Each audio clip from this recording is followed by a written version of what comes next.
80년 만에 바닥을 드러낸 강, 그 아래서 나치 군함이 떠올랐다는 소식에 모두 경악했습니다. 더 이상 버틸 방법이 없다. 기록적인 폭염에 독일의 강은 완전히 말라버렸습니다. 유럽은 물 부족이라는 최악의 위기를 맞았죠. 그런데 그 절체절명의 순간 세계가 한국의 수자원 관리 기술에 주목하기 시작했습니다. 과거 물 부족 국가에서 해결 국가로 바뀐 대한민국. 그 믿기 힘든 이야기를 지금 시작합니다. 시작하기 전에 1초만 구독과 좋아요 부탁드리겠습니다. 댓글에 대한민국 수자원 화이팅이라고 남겨주시면 큰 힘이 됩니다. 감동 풀립 이야기 바로 시작하겠습니다. 저는 독일 출신의 수자원 전문가입니다. 유럽연합 산하기후수자원 공동조사단에서 일하고 있고 15년 넘게 유럽 하천관리 정책에 관여해왔습니다. 제 이름은 여기서 밝히지 않겠습니다. 다만 제가 겪은 일을 있는 그대로 전해드리고 싶습니다. 그날 아침 저는 상부로부터 긴급 명령을 받았습니다. 다뉴브강 수위 조사를 위해 즉시 현장으로 이동하라는 지시였습니다. 처음에는 대수롭지 않게 생각했습니다. 여름철 가뭄이야 유럽에서도 종종 있는 일이었으니까요. 하지만 현장에 도착한 순간 저는 제 눈을 의심할 수밖에 없었습니다. 강바닥이 완전히 드러나 있었습니다. 물이 흘러야 할 자리에는 갈라진 진흙과 자갈만이 끝없이 펼쳐져 있었고 그 사이로 낯선 형체들이 모습을 드러내고 있었습니다. 가까이 다가가서야 그것이 무엇인지 알 수 있었습니다. 2차 대전 당시 침몰했던 독일 군함들이었습니다. 80년 동안 강물 아래 잠들어 있던 잔해가 이제서야 세상에 다시 드러난 것이었습니다. 주변에 모인 지역 주민들과 취재진들의 표정은 하나같이 굳어 있었습니다. 누군가는 침묵했고 누군가는 낮은 탄식을 내뱉었습니다. 저 역시 한동안 말을 잇지 못했습니다. 제가 학교에서 배운 수자원 역사에는 다뉴브강이 이렇게까지 바닥을 드러낸 기록이 없었기 때문입니다. 독일 현지 언론은 이 상황을 두고 역사상 최악의 저수위라고 표현했습니다. 실제로 기록을 확인해 보니 관측이 시작된 이래 80년 만에 처음 있는 일이었습니다. 강을 오가던 화물선들은 발이 묶였고 수백 척의 선박이 항구에 정박한 채 움직이지 못하고 있었습니다. 저는 현장에서 수치를 하나하나 기록해 나갔습니다. 평년 대비 수위는 크게 낮아져 있었고 강수량 역시 예년의 절반에도 미치지 못하는 수준이었습니다. 기온은 연일 40도에 가까운 폭염을 이어가고 있었습니다. 80년 전 통계와 비교해봐도 이 정도 규모의 가뭄은 전례를 찾기 어려웠습니다. 강 주변에서 만난 한 뱃사공은 제게 이렇게 말했습니다. 평생을 이 강과 함께 살아왔지만 이런 광경은 처음 본다고 했습니다. 그의 목소리에는 단순한 놀라움을 넘어선 두려움이 묻어 있었습니다. 저 역시 같은 감정을 느꼈습니다. 우리가 당연하게 여겨왔던 것들이 얼마나 쉽게 무너질 수 있는지 그 사실을 눈앞에서 확인하고 있었기 때문입니다. 강바닥에서 발견된 군함의 잔해는 단순한 역사적 유물이 아니었습니다. 그것은 우리에게 던져진 하나의 경고처럼 느껴졌습니다. 지금까지 유럽은 물이 부족할 걱정을 해본 적이 거의 없었습니다. 알프스에서 흘러내리는 만년설과 풍부한 강수량이 대륙 전체를 적셔왔기 때문입니다. 하지만 이제 그 전제 자체가 흔들리고 있었습니다. 저는 조사 결과를 정리하며 한 가지 불편한 진실과 마주하게 되었습니다. 이번 가뭄이 일시적인 현상이 아니라 앞으로 반복될 가능성이 높다는 사실이었습니다. 기후 모델을 살펴볼수록 그 가능성은 점점 더 뚜렷해졌습니다. 유럽은 그동안 물이 넘치는 대륙이라는 자부심 속에 살아왔습니다. 그런데 이제 그 자부심이 무색해질 상황에 놓인 것입니다. 강변에 서서 갈라진 진흙바닥을 내려다보던 그 순간을 저는 지금도 잊을 수 없습니다. 80년 동안 물속에 잠겨있던 철제 구조물이 뜨거운 햇볕 아래 붉게 녹슬어가고 있었습니다. 그것은 마치 시간이 거꾸로 흐르는 듯한 착각을 불러일으켰습니다. 유럽이 지금까지 쌓아온 물관리 방식이 어쩌면 처음부터 다시 점검되어야 할지도 모른다는 생각이 들었습니다. 저는 보고서 작성을 위해 사무실로 돌아왔습니다. 하지만 머릿속에서는 계속 같은 질문이 맴돌았습니다. 이 거대한 강이 이렇게까지 바닥을 드러낼 수 있다면 앞으로 우리는 무엇을 준비해야 하는가? 그리고 그 답을 어디에서 찾아야 하는가? 그때만 해도 저는 그 답이 저 멀리 동아시아의 작은 나라에 있으리라고는 상상조차 하지 못했습니다. 사무실로 돌아온 뒤에도 저는 다뉴브강에서 본 광경을 쉽게 떨쳐내지 못했습니다. 갈라진 진흙 바닥과 녹슨 잔해가 눈앞에 계속 아른거렸습니다. 하지만 상황은 제가 생각했던 것보다 훨씬 심각하게 전개되고 있었습니다. 며칠 뒤 저는 또 다른 보고를 받게 되었습니다. 강물 수위가 계속 낮아지면서 인근 원자력 발전소의 냉각수 공급에도 비상이 걸렸다는 소식이었습니다. 처음 그 소식을 들었을 때 저는 잠시 귀를 의심했습니다. 단순한 가뭄이 발전시설 운영에까지 영향을 미칠 줄은 예상하지 못했기 때문입니다. 원자력 발전소는 냉각을 위해 막대한 양의 강물을 끌어다 씁니다. 그런데 강물 자체가 부족해지자 냉각수 온도를 기준치 이하로 유지하는 일 자체가 어려워졌습니다. 몇몇 발전소는 출력을 낮춰야 했고 일부는 가동 중단까지 검토해야 하는 상황에 놓였습니다. 유럽 전력망을 지탱해온 원전이 흔들리자 관련 업계 전체에 긴장감이 감돌기 시작했습니다. 물류 상황은 더욱 심각했습니다. 다뉴브강과 라인강을 오가는 화물 운송은 유럽 산업 물류의 핵심 축이었습니다. 그런데 선박이 강을 오가지 못하게 되면서 원자재와 부품 운송이 줄줄이 지연되었습니다. 기업들은 대체 운송 수단을 찾아 나섰지만 육로와 철도만으로는 그 물량을 감당할 수 없었습니다. 물류비는 가파르게 치솟았고 곳곳에서 생산 차질에 대한 우려가 터져나왔습니다. 저는 이 모든 상황을 정리해 유럽연합회의에 보고서를 제출해야 했습니다. 회의장에 들어서던 그날의 분위기를 저는 지금도 생생히 기억합니다. 각국에서 모인 전문가들의 얼굴에는 짙은 피로와 불안이 뒤섞여 있었습니다. 누구도 먼저 입을 열려 하지 않았습니다. 회의가 시작되자 한 동료가 무거운 목소리로 보고서를 읽어내려갔습니다. 이대로라면 이번 가뭄이 일회성 사건으로 끝나지 않을 수 있다는 내용이었습니다. 기후 모델을 근거로 한 그 보고서는 앞으로 이런 상황이 매년 반복될 가능성이 있다고 경고하고 있었습니다. 회의장 안의 공기가 순식간에 무거워지는 것이 느껴졌습니다. 누군가 낮은 목소리로 물었습니다. 그렇다면 우리는 대체 무엇을 준비해야 하느냐고 말입니다. 그 질문에 선뜻 답하는 사람은 아무도 없었습니다. 유럽은 그동안 물 부족이라는 문제를 심각하게 다뤄본 경험이 거의 없었습니다. 풍부한 강수량과 만년설에 의존해온 대륙이었기에 정작 가뭄과 홍수를 함께 관리하는 체계적인 노하우는 부족했던 것입니다. 저 역시 그 자리에서 뚜렷한 해법을 내놓지 못했습니다. 지금까지 배워온 유럽식 수자원 관리 이론은 이런 극단적인 상황을 전제로 만들어지지 않았기 때문입니다. 댐과 저수지를 늘리자는 의견도 나왔지만 예산과 시간을 생각하면 당장 실행하기 어려운 대책이었습니다. 그렇게 무거운 침묵이 이어지던 중 회의실 한쪽에서 조용히 입을 여는 사람이 있었습니다. 프랑스 출신의 수자원 정책 자문관이었습니다. 그는 잠시 머뭇거리다가 이렇게 말했습니다. 한국 사례를 한번 검토해 볼 필요가 있다고 말입니다. 그 순간 회의장은 묘한 정적에 휩싸였습니다. 몇몇은 의아한 표정을 지었고 몇몇은 별다른 반응 없이 서류를 뒤적였습니다. 저 역시 그 말을 듣고 선뜻 납득이 가지 않았습니다. 유럽의 거대한 하천 시스템과 지리적으로도 규모가 작은 동아시아. 국가의 사례가 무슨 관련이 있다는 것인지 쉽게 그려지지 않았기 때문입니다.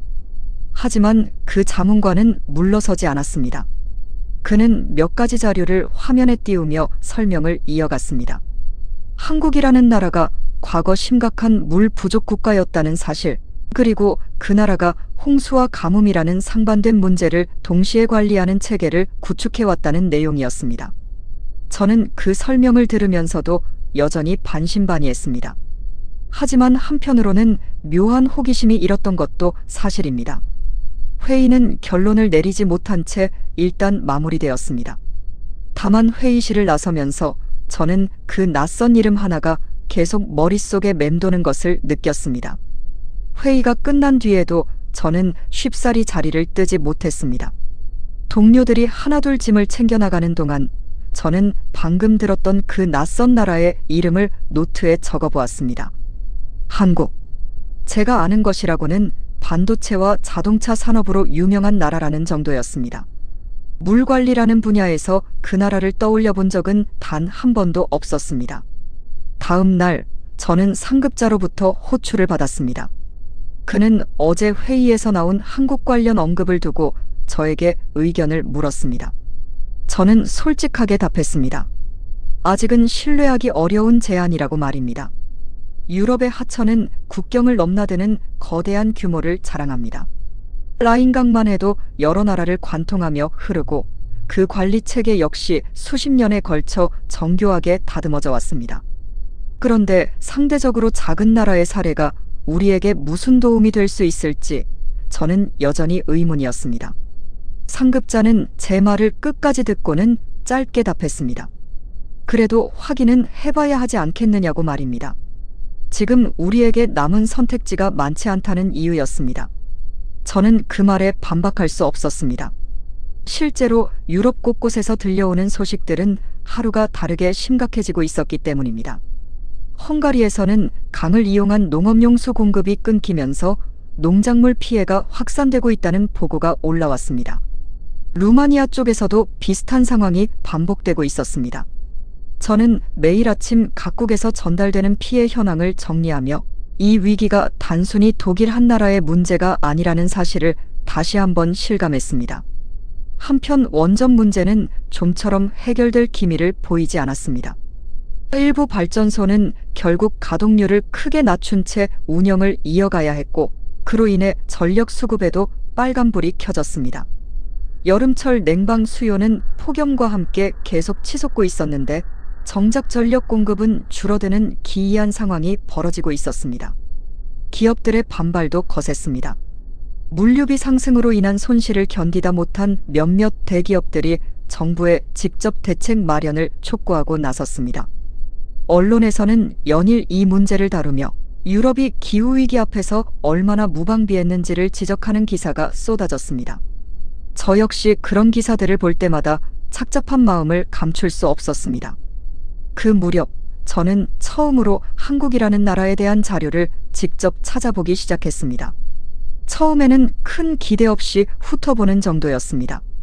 그런데 몇몇 통계를 확인하면서 저는 조금씩 생각이 달라지기 시작했습니다.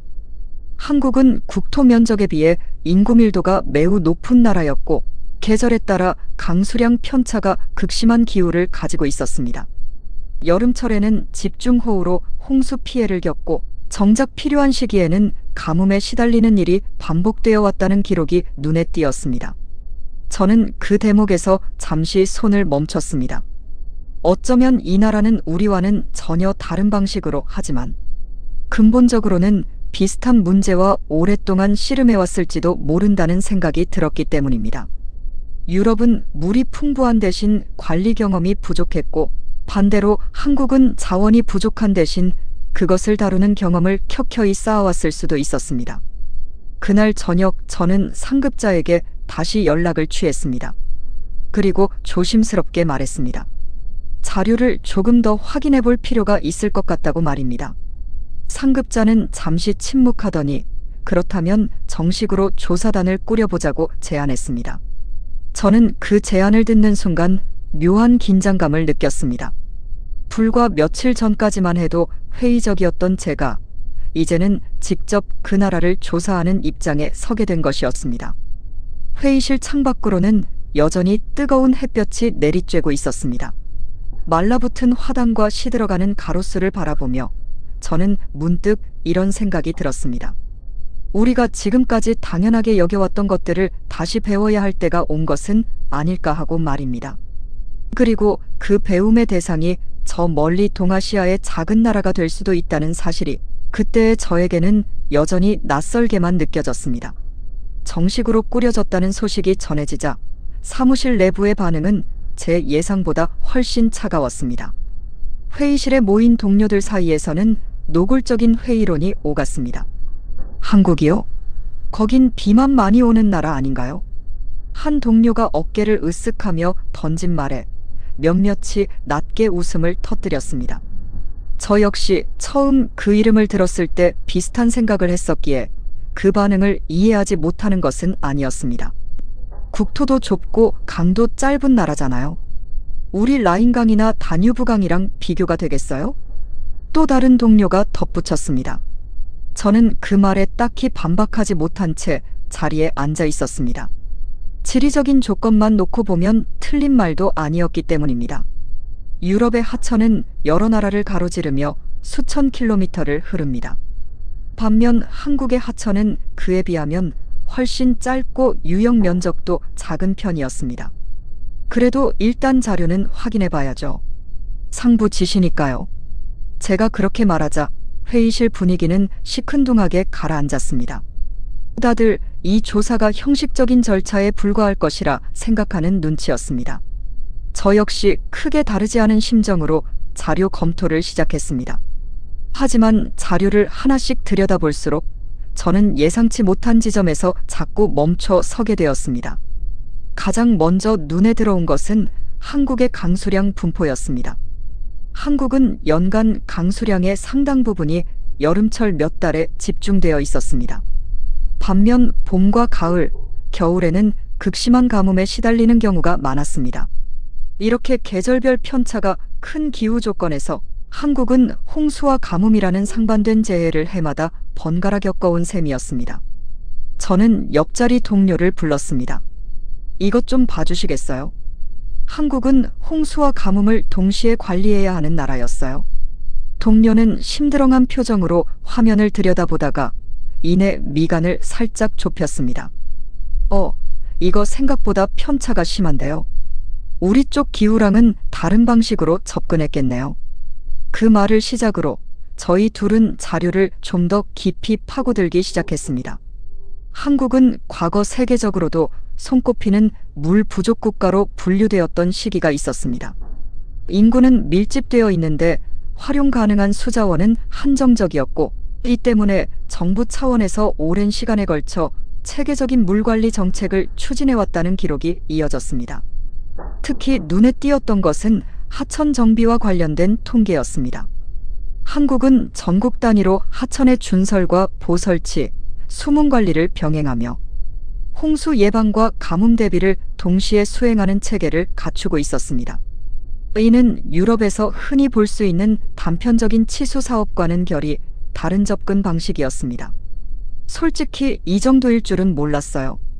동료가 낮은 목소리로 중얼거렸습니다. 저 역시 같은 생각이었습니다. 처음에는 형식적인 검토에 그칠 것이라 여겼던 이 작업이 시간이 지날수록 무시할 수 없는 무게로 다가오기 시작했습니다. 저는 상급자에게 중간 보고를 올렸습니다. 예상보다 흥미로운 지점들이 발견되고 있다는 내용이었습니다. 상급자는 잠시 자료를 훑어보더니 짧게 되물었습니다. 그렇다면 직접 가서 확인해 보는 게 낫지 않겠습니까? 저는 그 질문에 곧바로 답하지 못했습니다. 서류로 확인하는 것과 현장에서 직접 눈으로 보는 것은 전혀 다른 무게를 가진 일이었기 때문입니다. 하지만 지금 유럽이 처한 상황을 생각하면 더 이상 망설일 여유가 없다는 것도 잘 알고 있었습니다. 며칠간의 논의 끝에 결국 조사단은 한국 현지 방문을 결정했습니다. 회의실에 모인 동료들의 표정도 처음과는 사뭇 달라져 있었습니다. 비웃음 섞인 농담을 던지던 이들도 이제는 진지한 얼굴로 자료를 다시 들여다보고 있었습니다. 정말 가보는 거예요? 누군가 조심스럽게 물었습니다. 저는 고개를 끄덕이며 답했습니다. 직접 보지 않고서는 판단할 수 없을 것 같아요. 비행기 표를 예약하던 그 순간 저는 묘한 감정에 휩싸였습니다. 불과 얼마 전까지만 해도 존재조차 희미했던 나라가 이제는 유럽의 물 위기를 풀어줄 실마리로 다가오고 있었습니다. 그리고 그 실마리가 제 예상을 얼마나 크게 뒤흔들어 놓을지 그때의 저는 아직 짐작조차 하지 못하고 있었습니다. 출국을 앞둔 며칠 동안 저는 틈이 날 때마다 한국 관련 자료를 계속 찾아 읽었습니다. 단순히 형식적인 준비가 아니라 이제는 순수한 호기심에서 비롯된 행동이었습니다. 자료를 읽으면 읽을수록 제가 알고 있던 한국의 이미지와 실제 기록 사이의 간극이 점점 크게 느껴졌습니다. 저는 부서 내 다른 팀에서 아시아 지역을 담당해온 동료를 찾아갔습니다. 그는 예전에 한국 관련 정책 자료를 다뤄본 경험이 있는 사람이었습니다.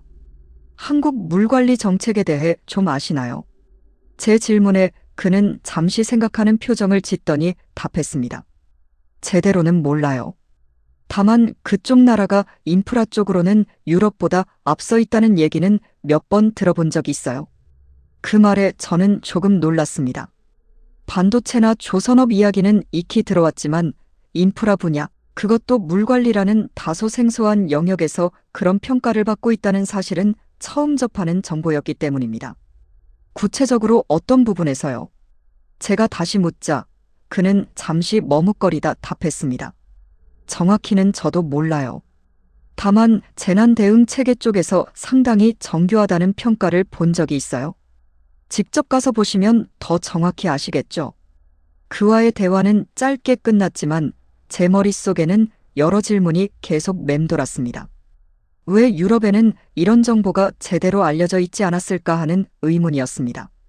어쩌면 우리는 그동안 특정한 시선으로만 아시아를 바라봐왔던 것은 아닐까 하는 생각도 스쳐 지나갔습니다.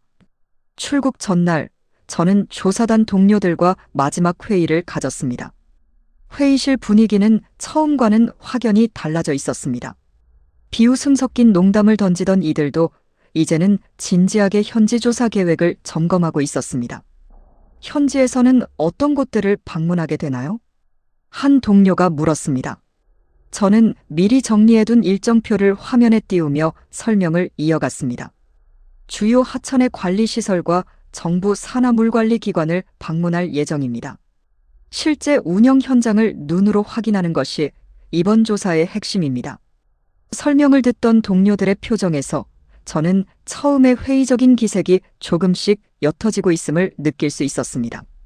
물론 여전히 반신반의하는 시선도 남아 있었지만 적어도 이제는 진지하게 결과를 지켜보려는 태도로 바뀌어 있었습니다. 솔직히 아직도 잘 믿기지는 않아요. 그 작은 나라가 우리한테 뭘 가르쳐 줄 수 있다는 건지. 한 동료가 씁쓸한 웃음을 지으며 말했습니다. 저는 그 말에 곧바로 반박하지 않았습니다.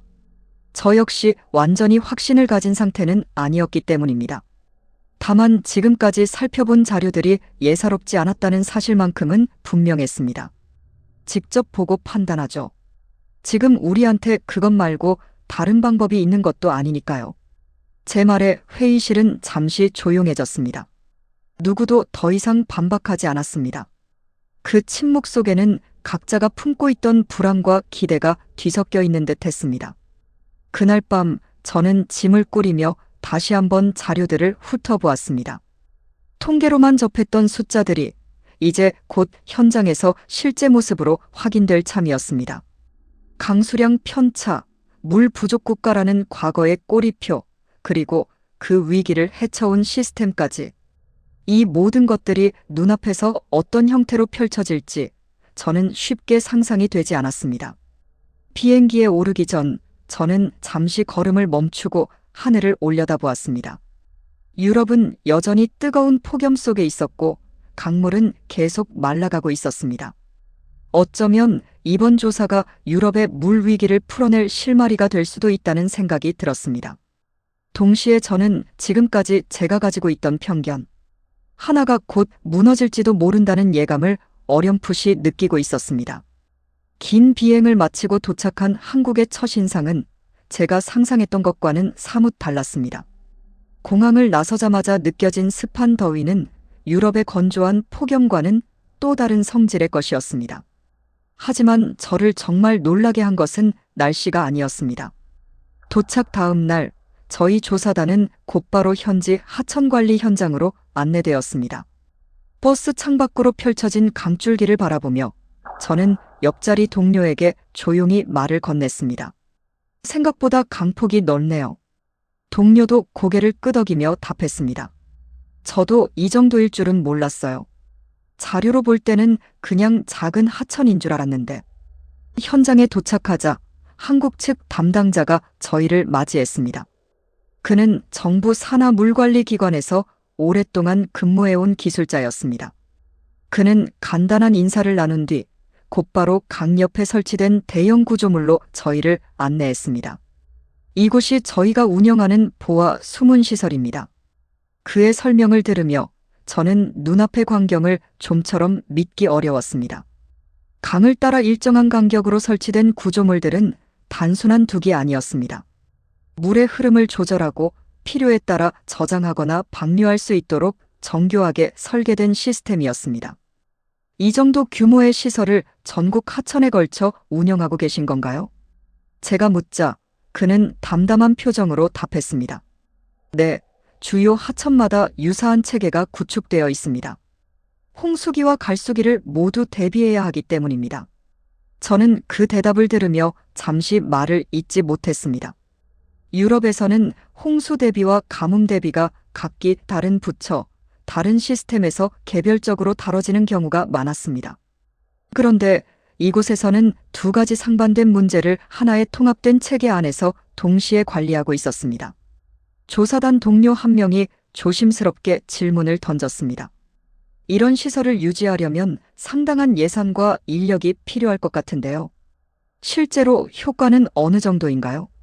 한국 측 담당자는 잠시 자료를 살펴보더니 답했습니다. 과거에는 홍수와 가뭄으로 인한 피해가 매년 반복되었습니다. 하지만 이 체계를 구축한 이후로는 피해 규모가 눈에 띄게 줄어들었습니다.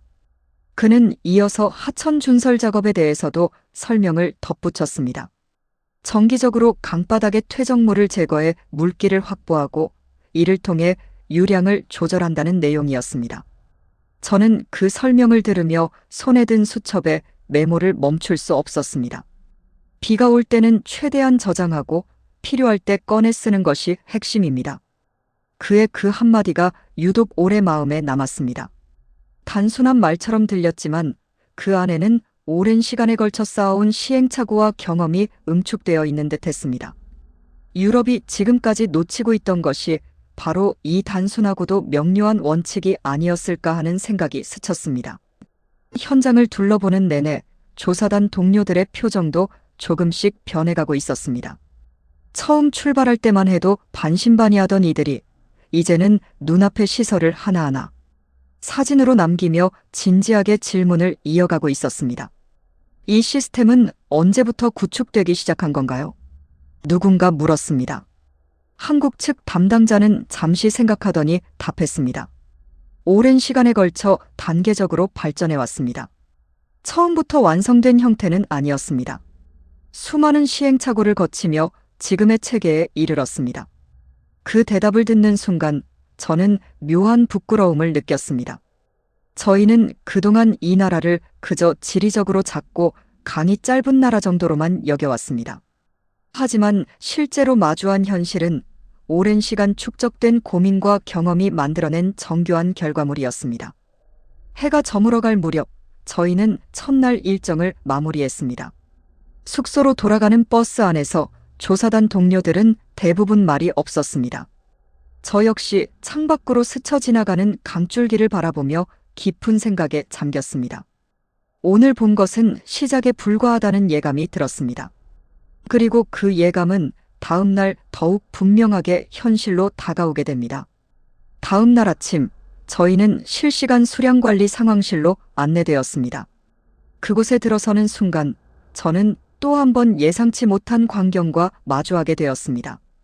벽면을 가득 채운 대형 화면에는 전국 주요 하천의 수위와 유량이 실시간으로 표시되고 있었습니다. 이곳에서는 전국 하천의 상태를 실시간으로 모니터링하고 있습니다. 담당자의 설명에 조사단 동료 한 명이 놀란 표정을 감추지 못하며 물었습니다. 이 정도 규모의 실시간 감시 체계를 전국 단위로 운영하고 있다는 건가요? 네, 강수량, 수위, 유속을 비롯한 각종 데이터가 이곳으로 실시간 수집됩니다. 더 이상 징후가 감지되면 즉시 관련 부서에 경보가 전달됩니다. 저는 화면에 표시된 수치들을 하나씩 살펴보았습니다. 단순히 현재 상태만 보여주는 것이 아니라 과거 데이터와 비교한 추세, 향후 예측치까지 함께 제공되고 있었습니다. 유럽에서도 유사한 시스템을 일부 운영하고 있었지만 이렇게 전국 단위로 촘촘하게 연결된 형태는 본 적이 없었습니다. 이런 데이터는 어떻게 활용되나요? 제가 묻자 담당자는 화면의 한 지점을 가리키며 설명을 이어갔습니다. 예를 들어 특정 지역에 집중호우가 예상되면 사전에 상류 저수 시설의 수위를 낮춰 여유 공간을 확보합니다. 반대로 가뭄이 예상되는 시기에는 저장량을 최대한 늘려두는 방식으로 대응합니다. 그 설명을 들으며 저는 이 시스템이 단순한 관측 장비의 집합이 아니라는 것을 깨달았습니다. 데이터를 기반으로 선제적인 판단과 조치가 이루어지는 살아 움직이는 관리 체계였습니다. 조사단 동료가 다시 질문을 던졌습니다. 지역별로 물 배분에 있어 갈등은 없나요? 저희 쪽에서는 국가 간 이해관계로 하천 관리에 어려움을 겪는 경우가 많은데요. 담당자는 잠시 생각하더니 신중하게 답했습니다. 물론 지역 간 이해관계로 조정이 필요한 경우가 있습니다. 하지만 전국 단위의 통합관리 체계를 통해 특정 지역에 과도하게 편중되지 않도록 조율하는 원칙을 오랫동안 유지해왔습니다. 저는 그 대답에서 묘한 안정감을 느꼈습니다. 물이라는 자원을 둘러싼 갈등은 어느 나라에나 존재할 수밖에 없습니다. 하지만 이곳에서는 그 갈등을 제도적으로 조율할 수 있는 틀이 이미 오랜 시간에 걸쳐 자리 잡혀 있었습니다. 상황실을 나서며 저는 옆에 있던 동료에게 조용히 말을 건넸습니다. 솔직히 이 정도일 줄은 몰랐어요. 동료도 고개를 끄덕이며 답했습니다. 저도요. 처음엔 그냥 형식적으로 둘러보고 끝날 줄 알았는데 이건 정말 다른 차원의 이야기네요. 저희는 이어서 인근 저수지 시설로 이동했습니다. 그곳에서는 홍수기에 대비해 미리 수위를 조절해둔 흔적을 직접 확인할 수 있었습니다. 담당자는 저수지 구조를 가리키며 설명을 덧붙였습니다. 이 저수지는 홍수 조절과 용수 공급이라는 두 가지 기능을 동시에 수행합니다. 계절에 따라 운영 방식을 유연하게 조정하는 것이 핵심입니다. 저는 그 말을 들으며 문득 유럽의 상황을 떠올렸습니다. 다뉴브강의 물이 바닥을 드러내던 그 순간 저희는 그저 자연재해 앞에서 속수무책으로 지켜볼 수밖에 없었습니다.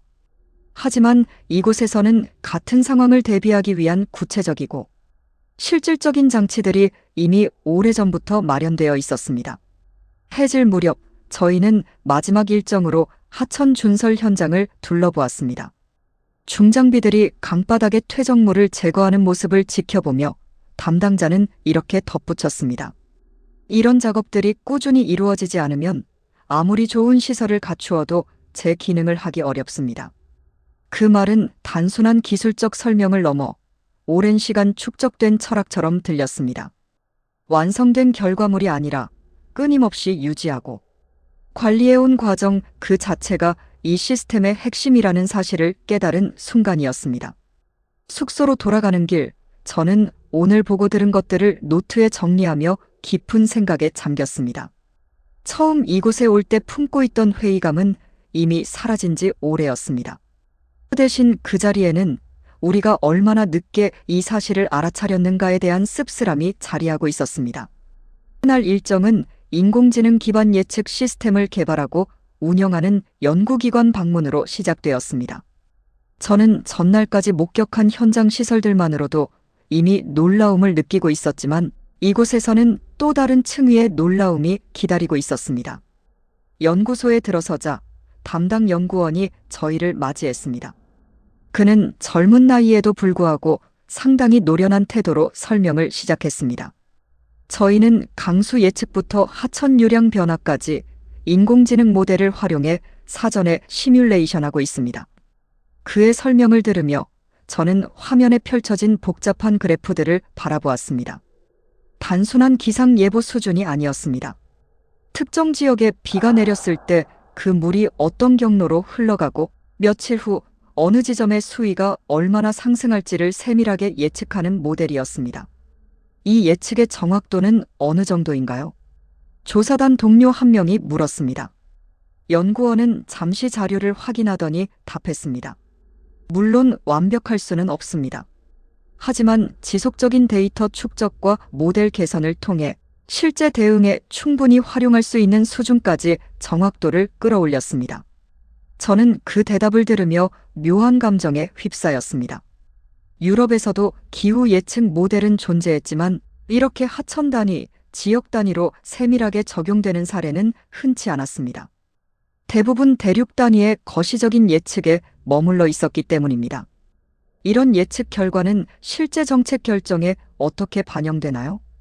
제가 묻자 연구원은 고개를 끄덕이며 답했습니다.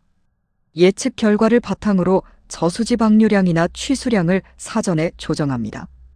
또한 특정 지역에 물 부족이 예상되면 다른 지역의 여유분을 미리 배분하는 계획도 함께 수립됩니다.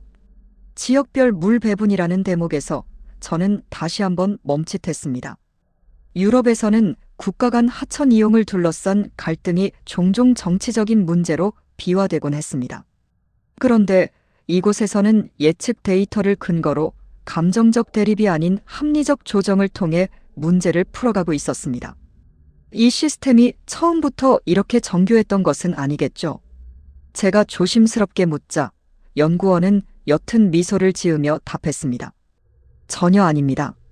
사실 초기에는 시행착오도 많았습니다. 예측이 빗나가서 오히려 혼란을 초래한 경우도 있었고, 그로 인해 정책적으로 많은 비판을 받기도 했습니다. 저는 그 솔직한 답변에 오히려 신뢰가 갔습니다. 완벽했던 성공의 역사가 아니라 실패를 거듭하며 다듬어온 과정이라는 사실이 더욱 설득력 있게 다가왔기 때문입니다. 그런 비판과 시행착오를 겪으면서도 지금까지 시스템을 유지하고 발전시켜온 원동력은 무엇이었나요? 제 질문에 연구원은 잠시 생각에 잠기더니 답했습니다. 결국 물 문제는 미룰 수 없는 문제였기 때문입니다. 실패하더라도 계속 개선해 나가는 것 외에는 다른 선택지가 없었습니다. 그 말은 단순한 답변을 넘어 오랜 세월 쌓아온 절박함과 끈기가 담긴 말처럼 느껴졌습니다. 조사단 동료들도 그 말을 들으며 각자 깊은 생각에 잠긴 표정이었습니다. 연구소를 나서기 전 저희는 지역별 물 배분 시스템의 실제 운영 사례를 영상으로 확인할 수 있었습니다. 가뭄이 극심했던 특정 시기, 여러 지역의 저수량 데이터를 실시간으로 비교하며 물을 재배분했던 기록이었습니다. 그 영상 속에서 소개된 담당자는 이렇게 말하고 있었습니다. 한 지역만 살리고 다른 지역을 포기하는 방식으로는 지속 가능한 관리가 불가능합니다. 전체를 함께 고려해야 합니다. 그 말을 듣는 순간 저는 유럽이 지금 처한 상황과 이 나라가 이미 오래전에 겪었던 상황이 크게 다르지 않다는 사실을 깨달았습니다. 다만 이 나라는 그 위기를 통과하며 얻은 경험을 체계적으로 축적해왔고 저희는 이제서야 그 출발선에 서 있었습니다. 연구소를 나서는 저희 조사단의 표정에는 더 이상 회의감이 남아있지 않았습니다. 대신 그 자리에는 무거운 자각이 자리하고 있었습니다. 우리가 너무 늦게 이곳을 찾아왔다는 자각이었습니다. 그날 오후 저희는 마지막 방문지로 오래된 물관리 정책 기록 보관소를 찾았습니다. 이곳에서는 지난 수십 년간 축적된 정책 문서와 통계 자료들을 직접 열람할 수 있었습니다. 담당 학예사는 저희를 안내하며 이 나라의 물관리 역사에 대해 찬찬히 설명을 이어갔습니다. 지금 보시는 이 시스템이 처음부터 존재했던 것은 아닙니다. 수십 년에 걸쳐 여러 차례의 실패와 논쟁을 거치며 지금의 모습에 이르렀습니다. 그녀는 오래된 사진 몇 장을 화면에 띄웠습니다.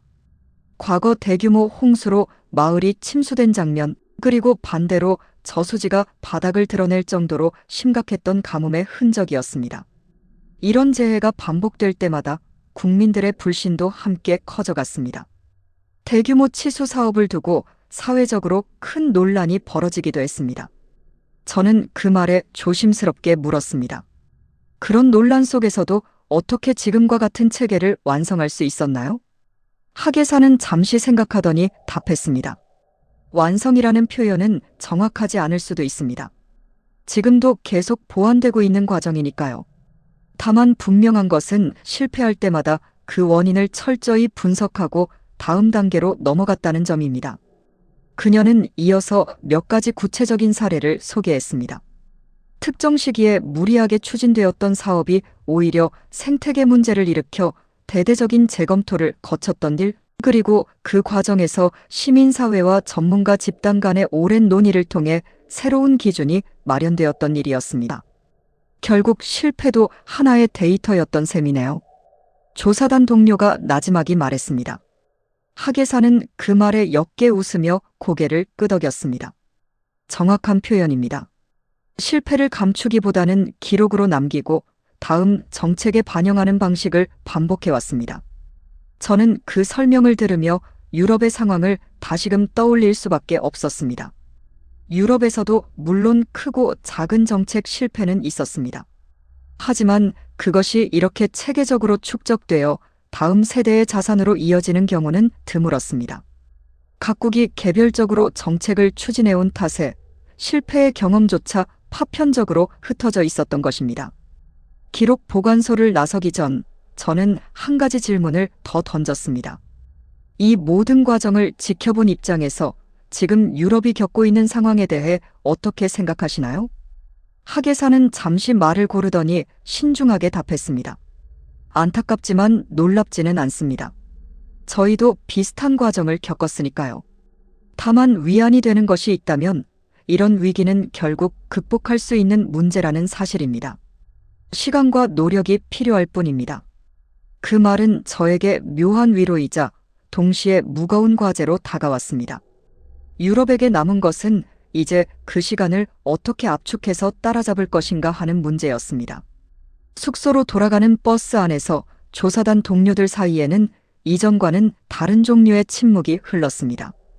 처음 도착했을 때의 회의적인 침묵이 아니라 방금 목격한 것들을 소화하기 위한 무거운 침묵이었습니다. 이 정도로 많은 자료가 축적되어 있을 줄은 몰랐어요. 한 동료가 조용히 입을 열었습니다. 저도요. 솔직히 이제는 부끄러운 마음이 더 커요. 우리가 이런 사례를 진작 참고했어야 했는데 말이에요. 저는 그 말에 아무런 대꾸도 하지 않은 채 창밖으로 스쳐 지나가는 도시의 불빛을 바라보았습니다. 며칠 사이 저희가 목격한 것은 단순한 기술적 성과가 아니었습니다.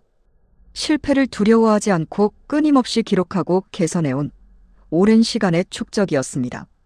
그리고 이제 저희에게 남은 과제는 이 축적된 경험을 어떻게 유럽의 현실에 맞게 받아들일 것인가 하는 문제였습니다. 그날 밤 저는 숙소에서 조사 보고서 초안을 작성하기 시작했습니다. 예정된 일정은 아직 며칠 더 남아 있었지만 저는 이미 한 가지 사실만큼은 분명히 확신할 수 있었습니다.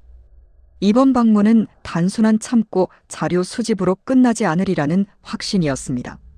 한국 방문 일정을 모두 마치고 독일로 돌아오는 비행기 안에서 저는 좀처럼 잠을 이루지 못했습니다. 창밖으로 펼쳐진 구름을 바라보며 지난 며칠 동안 목격했던 장면들이 계속 머릿속을 스쳐 지나갔습니다. 노트북 화면에는 이미 수십 장에 달하는 메모와 사진 자료가 정리되어 있었습니다. 공항에 도착하자마자 저는 곧바로 사무실로 향했습니다. 시차 적응도 채 끝나지 않은 상태였지만 하루라도 빨리 보고서를 완성해야 한다는 조급함이 앞섰습니다. 유럽의 강물은 여전히 말라가고 있었고 더 이상 지체할 여유가 없었기 때문입니다. 보고서 초안을 완성하기까지는 며칠이 더 걸렸습니다.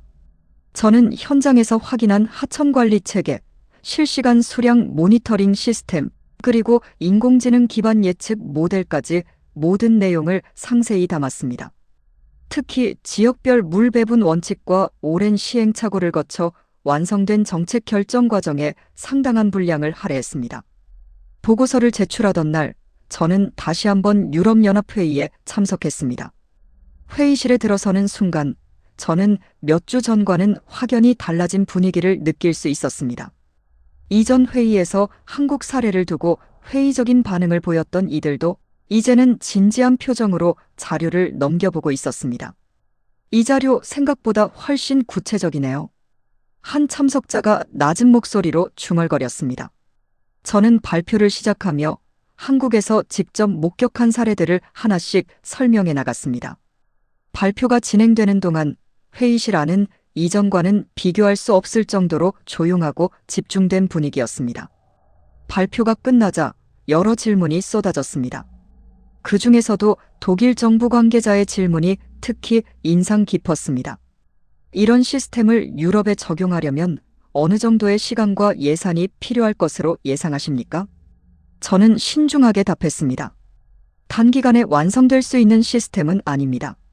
다만 지금부터라도 단계적으로 접근한다면 향후 반복될 위기에 대한 대응력을 충분히 높일 수 있을 것으로 판단됩니다. 회의가 끝난 뒤 저는 예상치 못한 반응들을 마주하게 되었습니다.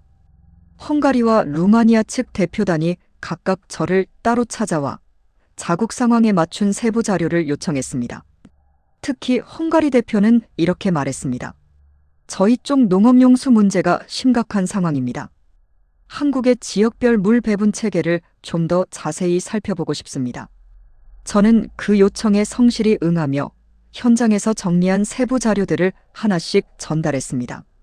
그 과정에서 저는 묘한 성취감을 느꼈습니다. 단순히 보고서를 제출하는 것을 넘어 실제로 여러 나라의 정책 방향에 영향을 미칠 수 있다는 사실이 새삼무겁게 다가왔습니다. 그로부터 며칠 뒤 저는 독일 내부 정책회의에도 참석하게 되었습니다. 그 자리에서는 더 이상 한국 사례의 신뢰성을 의심하는 질문이 나오지 않았습니다. 대신 구체적인 실행 방안에 대한 논의가 주를 이루었습니다. 어느 지역부터 시범적으로 적용해 볼 수 있을까요? 한 관계자가 물었고 저는 미리 준비해둔 자료를 바탕으로 몇몇 후보 지역을 제시했습니다. 회의는 예상보다 길어졌지만 그 누구도 지루해하는 기색 없이 진지하게 논의를 이어갔습니다. 회의를 마치고 나오던 길, 저는 복도에서 우연히 예전에 한국 사례를 회의적으로 바라보던 동료와 마주쳤습니다. 그는 저를 보며 멋쩍은 표정으로 입을 열었습니다. 솔직히 처음엔 이렇게까지 될 줄 몰랐어요. 저는 담담하게 답했습니다. 저도 마찬가지였어요. 직접 가서 보기 전까지는요. 그와 짧은 대화를 나누며 저는 지난 몇 주 동안 벌어진 변화를 새삼 실감했습니다. 불과 얼마 전까지만 해도 낯설고 생소하게만 여겨졌던 나라의 경험이 이제는 유럽 여러 나라의 정책 논의 테이블 위에 정식으로 올라와 있었습니다. 그리고 그 변화의 중심에 제가 작성한 보고서 한 장이 자리하고 있다는 사실이 새삼무겁게 느껴졌습니다. 보고서가 유럽연합 차원에서 공식적으로 채택된 이후 상황은 제가 예상했던 것보다 훨씬 빠르게 전개되었습니다. 각국 정부에서 관련 부서 담당자들이 저희 조사단에 직접 연락을 취해오기 시작했습니다. 저는 하루에도 몇 차례씩 화상회의에 참석하며 한국에서 목격한 사례들을 반복해서 설명해야 했습니다. 그 과정에서 저는 한 가지 흥미로운 사실을 발견했습니다. 각국이 처한 상황에 따라 관심을 갖는 부분이 조금씩 다르다는 점이었습니다. 헝가리와 루마니아처럼 농업 비중이 높은 나라들은 지역별 물 배분 체계에 특히 큰 관심을 보였습니다. 반면 독일과 같은 산업 중심 국가들은 실시간 모니터링과 인공지능 예측 시스템 쪽에 더 무게를 두었습니다. 결국 나라마다 필요한 방식이 다르다는 거네요. 한 회의에서 프랑스 측 자문관이 이렇게 말했습니다. 저는 그 말에 동의하며 답했습니다. 맞습니다. 한국의 시스템을 그대로 옮겨오는 것이 아니라 각국의 여건에 맞게 재구성하는 작업이 필요할 것 같습니다. 그 자문관은 잠시 생각하더니 고개를 끄덕였습니다. 그렇다면 이제 중요한 건 어떻게 적용하느냐는 거군요. 그의 그 말이 유독 인상 깊게 다가왔습니다. 불과 몇 주 전만 해도 회의 테이블 위에서는 왜 한국을 참고해야 하느냐는 질문이 주를 이루었습니다. 그런데 이제는 그 질문 자체가 자연스럽게 사라지고 구체적인 실행 방법을 둘러싼 논의만이 남아 있었습니다. 저는 이 변화의 흐름 속에서 한국 측 담당자들과도 지속적으로 연락을 이어가고 있었습니다. 몇몇 세부 사항에 대해 추가 질의가 필요할 때마다 저는 현지에서 만났던 담당자에게 직접 연락을 취했습니다. 그는 매번 성실하게 답변을 보내주었고 때로는 저희가 미처 생각하지 못했던 부분까지 짚어주었습니다. 한 번은 이런 질문을 던진 적이 있습니다. 혹시 저희 같은 외부 기관에 이렇게 많은 자료를 공유하는 것이 부담스럽지는 않으신가요? 그는 잠시 뒤 이렇게 답했습니다. 전혀 그렇지 않습니다. 오히려 저희가 겪었던 시행착오가 다른 나라의 위기 대응에 조금이라도 도움이 된다면 그것만으로도 의미가 있다고 생각합니다. 그 답변을 읽으며 저는 묘한 감정에 사로잡혔습니다. 단순한 정보 공유를 넘어 서로 다른 대륙에 있는 두 나라가 물이라는 공통의 과제를 두고 협력해 나가는 과정 자체가 새삼 뜻깊게 느껴졌기 때문입니다. 시간이 흐르면서 몇몇 국가에서는 실제로 시범 사업 논의가 구체화되기 시작했습니다. 독일 남부의 한 지역에서는 소규모 하천을 대상으로 한 통합관리 체계 도입이 검토되었고, 헝가리에서는 지역별 물 배분 시스템을 참고한 파일럿 프로젝트가 추진되었습니다. 저는 이 모든 과정을 지켜보며 처음 다뉴브강 바닥에서 녹슨 군함을 마주했던 그날을 떠올렸습니다. 그때만 해도 저는 이 위기가 어떻게 해결될 수 있을지 전혀 감을 잡지 못했습니다. 하지만 이제는 조금씩이나마 그 답을 향해 나아가고 있다는 확신이 들었습니다. 물론 모든 과정이 순탄한 것만은 아니었습니다. 예산 문제로 논의가 지연되는 지역도 있었고, 기존 정책과의 충돌로 어려움을 겪는 경우도 있었습니다. 하지만 이전과 달리 이제는 그런 난관들을 두고 회의적인 시선으로 바라보는 사람은 거의 없었습니다. 오히려 어떻게 그 장애물을 넘어설 것인가에 대한 실질적인 논의가 이어졌습니다. 어느 날 저녁 저는 사무실에 홀로 남아 그동안의 자료들을 정리하다가 문득 이런 생각이 들었습니다. 이번 위기를 계기로 유럽이 얻은 것은 단순히 하나의 정책 모델이 아니었습니다. 서로 다른 환경에서 살아온 두 대륙이 결국 같은 문제 앞에서는 협력할 수 있다는 사실을 확인한 경험이었습니다. 그리고 저는 그 확인의 과정 한가운데에 서 있었다는 사실에 조용한 책임감을 느끼고 있었습니다. 시간이 흐를수록 저는 이번 프로젝트를 계기로 제 안에 자리하고 있던 오래된 편견 하나와 마주하게 되었습니다. 돌이켜보면 저는 그동안 한국이라는 나라를 지극히 제한된 시선으로만 바라보고 있었습니다. 제가 처음 그 나라에 대해 떠올릴 수 있었던 이미지는 몇 가지에 불과했습니다.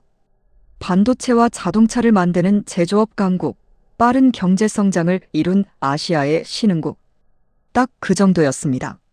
물이라는 자원을 다루는 방식에서, 그리고 재난에 대응하는 시스템에서 배울 점이 있으리라고는 단 한 번도 생각해 본 적이 없었습니다. 어느 날 저는 동료들과 함께 저녁 식사를 하며 이 이야기를 나눈 적이 있습니다. 솔직히 말해서 저는 그동안 한국을 그냥 공장이 많은 나라 정도로만 생각했어요. 제 말에 동료 한 명이 씁쓸하게 웃으며 답했습니다. 저도 마찬가지였어요. 근데 이번에 직접 보고 나니까 그게 얼마나 좁은 시각이었는지 깨닫게 되더라고요. 또 다른 동료가 말을 이었습니다. 어쩌면 우리는 아시아 국가들을 평가할 때 늘 몇 가지 익숙한 카테고리 안에서만 판단해 온 것 같아요. 제조업, 인구, 경제 성장률 같은 것들이요. 정작 그 나라가 오랜 시간에 걸쳐 쌓아온 시스템이나 운영 노하우 같은 건 별로 주목하지 않았던 거죠. 그 말이 제 안에 오래도록 남았습니다. 저희가 놓치고 있었던 것은 단순히 한국에 대한 정보 부족만이 아니었습니다. 애초에 그런 정보를 궁금해하지 않았다는 사실 자체가 더 근본적인 문제였습니다. 저는 이후 며칠 동안 제가 그동안 접해왔던 여러 국가 평가 자료들을 다시 들여다보았습니다. 유럽연합 산하기관에서 작성한 국가별 경쟁력 보고서에도 한국은 대부분 산업, 생산성이나 기술 수출 지표를 중심으로만 다뤄지고 있었습니다. 재난 대응 능력이나 자원 관리 시스템과 같은 항목은 거의 언급조차 되지 않았습니다. 저는 이 지점에서 한 가지 중요한 사실을 깨달았습니다. 지금까지 국가 경쟁력을 평가하는 기준 자체가 기후위기라는 새로운 시대적 조건을 충분히 반영하지 못하고 있었다는 사실이었습니다. 과거에는 경제 규모나 군사력, 기술력이 국가 경쟁력을 판단하는 핵심 지표였습니다. 하지만 이제는 물과 같은 기본적인 자원을 얼마나 안정적으로 관리할 수 있는가 하는 문제가 그 어떤 지표 못지않게 중요한 시대가 되어가고 있었습니다. 저는 이런 생각을 정리해 짧은 의견서를 작성했습니다. 국가 경쟁력 평가 기준에 재난 대응 및 자원 관리 역량을 포함시켜야 한다는 내용이었습니다. 이 의견서를 상급자에게 전달하며 저는 이렇게 덧붙였습니다. 이번 한국 사례를 보면서 저희가 그동안 얼마나 편협한 기준으로 국가들을 평가해 왔는지 다시 생각하게 되었습니다. 상급자는 제 의견서를 꼼꼼히 읽어본 뒤 답했습니다. 의미 있는 지적이라고 생각합니다. 다만 기존 평가 체계를 바꾸는 일은 시간이 걸릴 것 같습니다. 저는 그 말에 수긍하면서도 적어도 이 문제를 공론화하는 것 자체로도 의미가 있을 것이라 믿었습니다. 실제로 제 의견서는 이후 몇몇 내부 회의에서 논의 안건으로 채택되었고 다른 부서의 전문가들 사이에서도 비슷한 문제의식이 공유되고 있다는 사실을 알게 되었습니다. 저는 그 무렵부터 한국을 소개하는 자료를 접할 때마다 예전과는 전혀 다른 시선으로 바라보게 되었습니다. 단순히 몇 가지 산업 지표로 요약될 수 있는 나라가 아니라는 것을 이제는 분명히 알고 있었기 때문입니다. 오랜 시간에 걸쳐 위기를 겪고 실패를 기록하고 그것을 바탕으로 시스템을 정교하게 다듬어 온 나라. 그 축적의 과정이야말로 제가 정말 주목해야 했던 부분이었습니다. 돌이켜보면 저는 한국을 얕본 것이 아니었습니다. 정확히는 한국이라는 나라를 제대로 들여다볼 생각조차 하지 못했던 것입니다. 그리고 그 사실을 깨닫는 순간 저는 이번 프로젝트가 단순한 정책 조사를 넘어선 어떤 의미를 갖고 있다는 것을 느끼기 시작했습니다. 그 무렵 저는 유럽연합 산하 기후변화 대응 위원회로부터 특별 강연 요청을 받았습니다. 다양한 분야의 정책 담당자들이 모이는 자리였고 저는 그동안의 조사 결과를 종합해 발표해달라는 부탁을 받았습니다. 강연을 준비하며 저는 단순히 한국의 시설과 시스템을 소개하는 데 그치지 않고 이번 경험을 통해 제가 느낀 근본적인 인식의 전환에 대해서도 이야기하고 싶었습니다. 그래서 발표 자료 앞부분에 이런 질문을 던졌습니다. 우리는 그동안 국가의 경쟁력을 어떤 기준으로 판단해 왔습니까? 강연 당일 회의장에는 예상보다 훨씬 많은 사람들이 모여 있었습니다. 저는 다뉴브강이 바닥을 드러냈던 그날의 사진부터 시작해 한국에서 목격한 하천관리 시설, 실시간 모니터링 시스템, 그리고 인공지능 예측 모델까지 순서대로 소개해 나갔습니다. 발표 중간 저는 이런 이야기를 덧붙였습니다. 저는 이번 조사를 시작하기 전까지 한국을 그저 반도체와 자동차를 만드는 제조업 국가 정도로만 생각했습니다. 하지만 직접 현장을 둘러보면서 그 나라가 물이라는 자원을 저장하고 관리하는 기술, 그리고 재난을 대비하는 운영 능력에서 얼마나 정교한 체계를 갖추고 있는지 확인할 수 있었습니다. 청중석에서 몇몇이 고개를 끄덕이는 모습이 눈에 들어왔습니다. 저는 발표를 이어가며 기후위기 시대에는 이런 경험이야말로 진정한 국가 경쟁력이 될 수 있다는 점을 강조했습니다. 군사력이나 경제 규모만으로는 이제 충분하지 않습니다. 물과 식량, 에너지처럼 기본적인 자원을 안정적으로 관리할 수 있는 능력이 앞으로는 국가의 생존을 좌우하는 핵심 요소가 될 것입니다. 발표가 끝난 뒤 질의응답 시간이 이어졌습니다. 한 참석자가 손을 들고 질문했습니다. 그렇다면 유럽은 앞으로 이런 역량을 어떻게 키워나가야 할까요? 저는 잠시 생각을 정리한 뒤 답했습니다. 단기간에 완성될 수 있는 문제는 아니라고 봅니다. 하지만 한국의 사례에서 확인했듯 실패를 두려워하지 않고 꾸준히 기록하며 개선해 나가는 태도가 가장 중요할 것입니다. 그리고 그 과정에서 우리와 다른 환경에서 문제를 풀어온 다른 나라들의 경험을 열린 마음으로 받아들이는 자세도 필요하다고 생각합니다. 또 다른 참석자가 이어서 질문했습니다. 이번 조사를 하시면서 개인적으로 가장 크게 느낀 점은 무엇이었습니까? 저는 잠시 망설이다가 솔직하게 답했습니다. 제 안에 있던 편견이었습니다. 저는 그동안 어떤 나라를 평가할 때 몇 가지 익숙한 기준에만 의존해왔다는 사실을 이번에 깨달았습니다. 실제로 그 나라를 깊이 들여다보려는 노력조차 하지 않았던 것이죠. 이번 경험을 통해 앞으로는 좀 더 열린 시각으로 다른 나라의 경험을 바라봐야겠다고 다짐하게 되었습니다. 강연이 끝난 뒤 여러 참석자들이 저에게 다가와 추가 질문을 건넸습니다. 그중 한 명은 이렇게 말했습니다. 오늘 발표를 들으면서 저도 제 안에 비슷한 편견을 되돌아보게 되었습니다. 그 말을 들으며 저는 이번 강연이 단순한 정책 브리핑을 넘어선 의미를 가졌다는 것을 실감했습니다. 한 나라에 대한 좁은 시각이 얼마나 많은 것을 놓치게 만드는지, 그리고 그 시각을 바로잡는 순간 얼마나 많은 가능성이 새롭게 열리는지를 함께 나눈 자리였습니다. 강연장을 나서며 저는 하늘을 올려다보았습니다. 여전히 뜨거운 여름이었지만 마음속에는 이전과는 다른 온도의 감정이 자리하고 있었습니다. 유럽이 처한 위기는 여전히 현재 진행형이었지만 이제 저는 그 위기를 풀어갈 실마리가 어디에 있는지 분명히 알고 있었습니다. 그리고 그 실마리를 찾아가는 과정에서 저 자신 또한 이전과는 다른 사람이 되어 있었습니다. 여름이 끝나갈 무렵에도 유럽은 여전히 폭염과의 싸움을 이어가고 있었습니다. 다뉴브강의 수위는 예전 수준을 완전히 회복하지 못했고 몇몇 지역에서는 물 부족으로 인한 어려움이 계속되고 있었습니다. 하지만 몇 달 전과 비교하면 분명히 달라진 것이 있었습니다. 이제 사람들은 더 이상 이 위기 앞에서 속수무책으로 서 있지 않았습니다. 저는 그 무렵 여러 지역을 돌아다니며 한국 사례를 바탕으로 마련된 시범 사업 현장들을 점검하고 있었습니다. 독일 남부의 한 소규모 하천에서는 실시간 수위 모니터링 장비가 시범적으로 설치되어 운영되고 있었습니다. 담당 공무원은 저에게 이렇게 말했습니다. 아직 초기 단계이지만 벌써부터 데이터의 유용성을 실감하고 있습니다. 예전 같으면 눈치채지 못했을 이상 징후를 이제는 사전에 파악할 수 있게 되었습니다. 저는 그 말을 들으며 옅은 미소를 지었습니다. 불과 몇 달 전까지만 해도 상상하기 어려웠던 변화가 이제 조금씩 현실로 자리 잡아가고 있었습니다.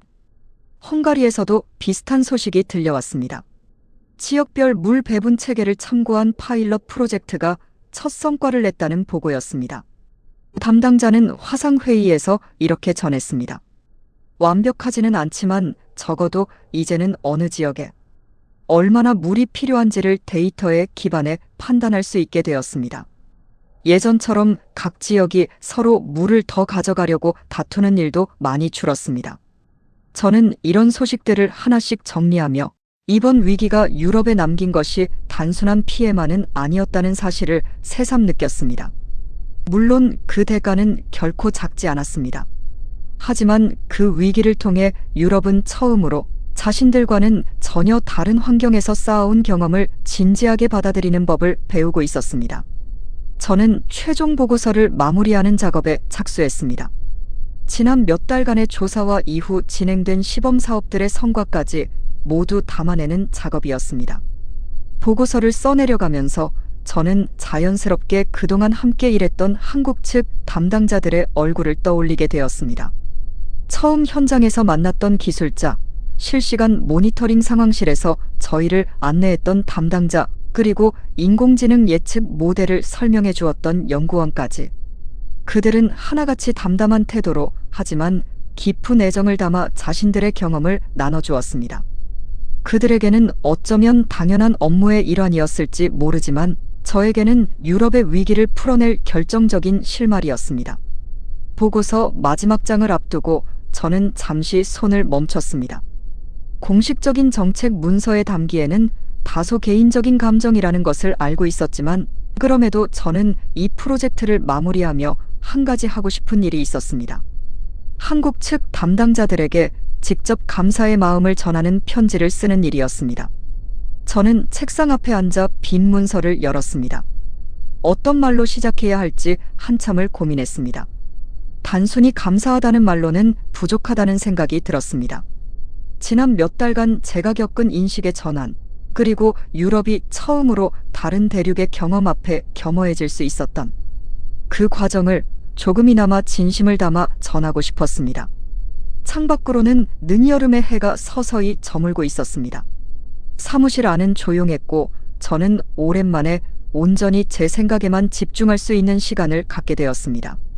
다뉴브강 바닥에서 녹슨 군함을 처음 마주했던 그날부터 한국의 하천 관리 현장을 둘러보던 순간들, 그리고 유럽 각국이 조금씩 변화해가던 지난 몇 달까지 그 모든 기억들이 머릿속에서 하나의 흐름으로 이어지고 있었습니다. 저는 마침내 첫 문장을 써내려가기 시작했습니다.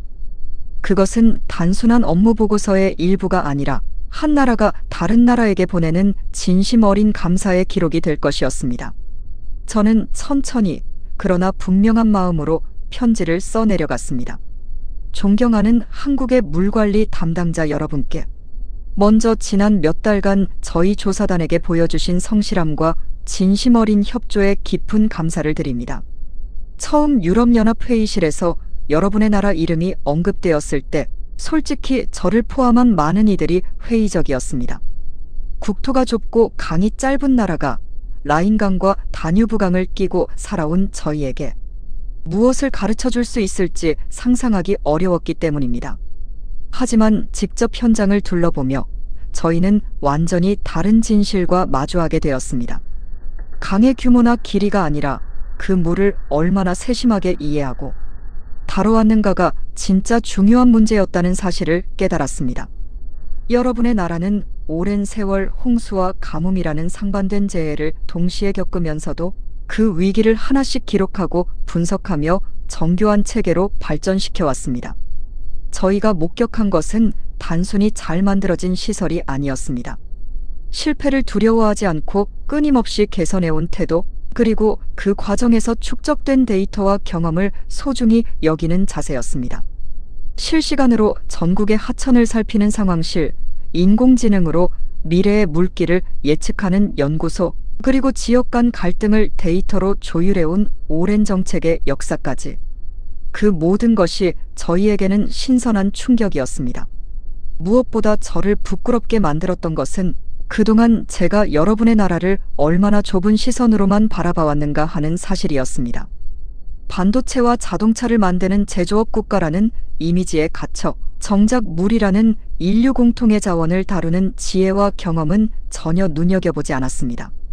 이번 경험을 통해 저는 한 나라를 온전히 이해하기 위해서는 익숙한 몇 가지 지표를 넘어서야 한다는 것을 배웠습니다. 유럽은 여전히 기후위기와 싸우고 있습니다. 다뉴브강은 아직 예전의 모습을 완전히 되찾지 못했고 앞으로도 비슷한 위기가 반복될 가능성이 높습니다. 하지만 이제 저희는 더 이상 그 위기 앞에서 아무런 준비 없이 서 있지 않습니다. 여러분이 오랜 시간에 걸쳐 쌓아온 경험이 저희에게 나아갈 방향을 밝혀주는 등불이 되어주었기 때문입니다. 저희는 강이 큰 나라였습니다. 하지만 여러분은 그 물을 지키는 법을 먼저 배운 나라였습니다. 그리고 이제 저희도 여러분의 뒤를 따라 그 배움의 길을 함께 걸어가려 합니다. 언젠가 유럽도 이 위기를 온전히 극복해낼 수 있는 날이 온다면 그 시작에는 여러분의 나라가 나눠준 경험과 지혜가 있었다는 사실을 결코 잊지 않겠습니다. 다시 한번 진심으로 감사드립니다. 편지를 다 쓴 뒤 저는 오랫동안 화면을 바라보았습니다. 창밖은 이미 어두워져 있었고 사무실에는 저 혼자 남아 있었습니다. 하지만 마음속에는 이상하리만큼 따뜻한 감정이 자리하고 있었습니다. 저는 이 편지를 한국 측 담당자들에게 정식으로 전달했습니다. 며칠 뒤 그들로부터 짧지만 진심이 담긴 답장을 받을 수 있었습니다. 저희의 경험이 도움이 되었다면 그것으로 충분하다는, 그리고 앞으로도 필요한 것이 있다면 언제든 다시 연락해달라는 내용이었습니다. 그 답장을 읽으며 저는 이번 프로젝트가 단순히 하나의 정책 조사로 끝난 것이 아니라는 사실을 다시 한번 실감했습니다. 서로 다른 대륙에서 서로 다른 이유로 물과 씨름해온 두 나라가 결국 하나의 배움과 협력으로 이어질 수 있다는 것을 확인한 시간이었습니다. 유럽의 여름은 앞으로도 뜨거울 것입니다. 강물은 때때로 다시 줄어들지도 모릅니다. 하지만 이제 저희는 압니다. 위기 앞에서 중요한 것은 완벽한 대비가 아니라 끊임없이 배우고 기록하며 나아가려는 태도라는 것을요. 그리고 그 소중한 배움을 먼 나라, 한국이 저희에게 가장 먼저 알려주었다는 사실을 저는 오래도록 기억할 것입니다. 오늘 소개해드린 이야기 어떻게 보셨나요? 유럽이 위기 앞에서 먼저 손을 내민 나라가 바로 우리 대한민국이었다는 사실, 정말 가슴 벅찬 이야기가 아닐 수 없습니다. 이런 대한민국의 저력이 담긴 이야기, 앞으로도 계속 전해드리겠습니다. 오늘 영상 재미있게 보셨다면 구독과 좋아요 부탁드립니다. 그리고 댓글에 대한민국 화이팅이라고 남겨주시면 큰 힘이 되겠습니다. 다음 이야기로 또 찾아뵙겠습니다. 감사합니다.